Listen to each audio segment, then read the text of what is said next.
Je m'appelle Clément Terrier, je travaille pour la société AX Solar Robot. On développe principalement des robots de nettoyage de panneaux solaires pour les installations au sol. Et donc là on est en train de faire la démonstration d'un robot de nettoyage de panneaux solaires pour toiture.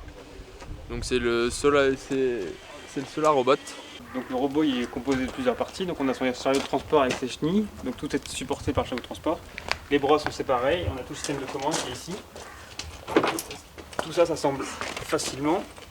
Il faut poser ça sur le chariot. Donc c'est un robot qui peut aller jusqu'à 2 km/h. Donc il va nettoyer entre 1100 et 2000 m² à l'heure. Il fonctionne avec des batteries lithium, donc deux batteries lithium, ce qui permet d'avoir une autonomie d'environ 2h30 avec l'utilisation du robot. La seule pièce d'usure du coup ça va être les chenilles. Donc c'est des chenilles en cuir pour le nettoyage à l'eau.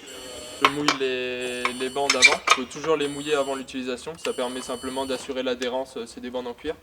Et ça va être la seule pièce d'usure sur le robot. Donc c'est une pièce que vous allez devoir changer, ça dépend du nombre de mètres carrés que vous allez nettoyer, de la saleté qui est déjà dessus. Et ça va être la seule pièce que vous allez devoir changer. Donc là il bip simplement parce que du coup comme on l'a allumé et qu'il est sur son chariot, il détecte un vide. Donc ça c'est la sécurité, à chaque fois que les détecteurs vont passer au-dessus d'un vide.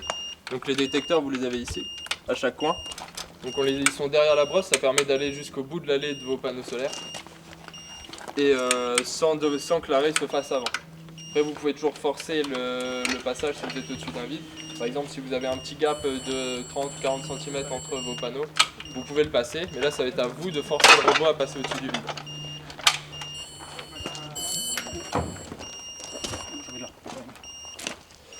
Donc là on va simplement recouper, en fait une fois que vous les avez là elles sont encore plus grandes. Au fur et à mesure que vous allez utiliser le robot, vous allez en fait avoir les bandes qui vont se détendre un tout petit peu. Et donc là vous venez simplement couper entre les deux coutures. Comme ça même si ça s'effiloche un peu, ça s'arrêtera à la couture qui est juste à côté. Donc après vous avez deux systèmes que vous pouvez venir mettre au-dessus. Ici on va utiliser celui-ci, donc c'est un enrouleur embarqué, ça vous permet simplement d'avoir 25 mètres de flexible sur le toit en plus. Et ça vous permet aussi d'éviter de le coincer sur le bord des panneaux ou dans les bâtiments qui peuvent être un peu plus compliqués.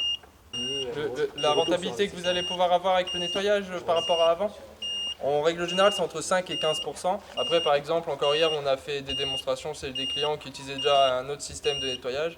Et après les tempêtes de sable, ils ont gagné jusqu'à 50% avec un seul nettoyage. Donc ça va vraiment dépendre de à quel point ils sont encrassés. Et en poussant, donc l'eau se met. En poussant, les brosses s'allument, le robot commence à avancer, l'eau se met. Donc normalement l'eau et les brosses s'allument. Il y a déjà de l'eau et ensuite le robot il avance. Et c'est proportionnel la vitesse à... Avec le joystick. Ah oui, un peu quand même. Avec le max, la vitesse max qui est réglée avec ça quoi. Voilà. Là, vous avez fait combien? Ah ouais,